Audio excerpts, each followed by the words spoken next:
আপনি শিক্ষাক্ষেত্রে পশ্চিমবাংলা দেখুন, আপনি শিক্ষামন্ত্রী আমাদের জেলে, এবার প্রতিটা চাকরি বিক্রি হয়ে গেছে। আপনি খাদ্যমন্ত্রী জেলে, আপনি আমাদের স্বাস্থ্যমন্ত্রী, গোটা স্বাস্থ্য ব্যবস্থা আপনি দেখুন।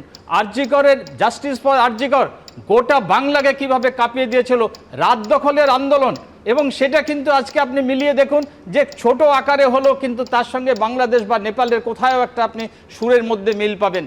কাজে এই এবং চরম দুর্নীতি, যে পরিবর্তনের ডাক দিয়ে, পরিবর্তনের প্রতিশ্রুতি দিয়ে এ রাজ্যের মুখ্যমন্ত্রী মমতা বন্দ্যোপাধ্যায় আজকে কিভাবে আমাদের ঠকিয়েছেন, আজকে সেটাও কিন্তু আজকে খুব পরিষ্কার।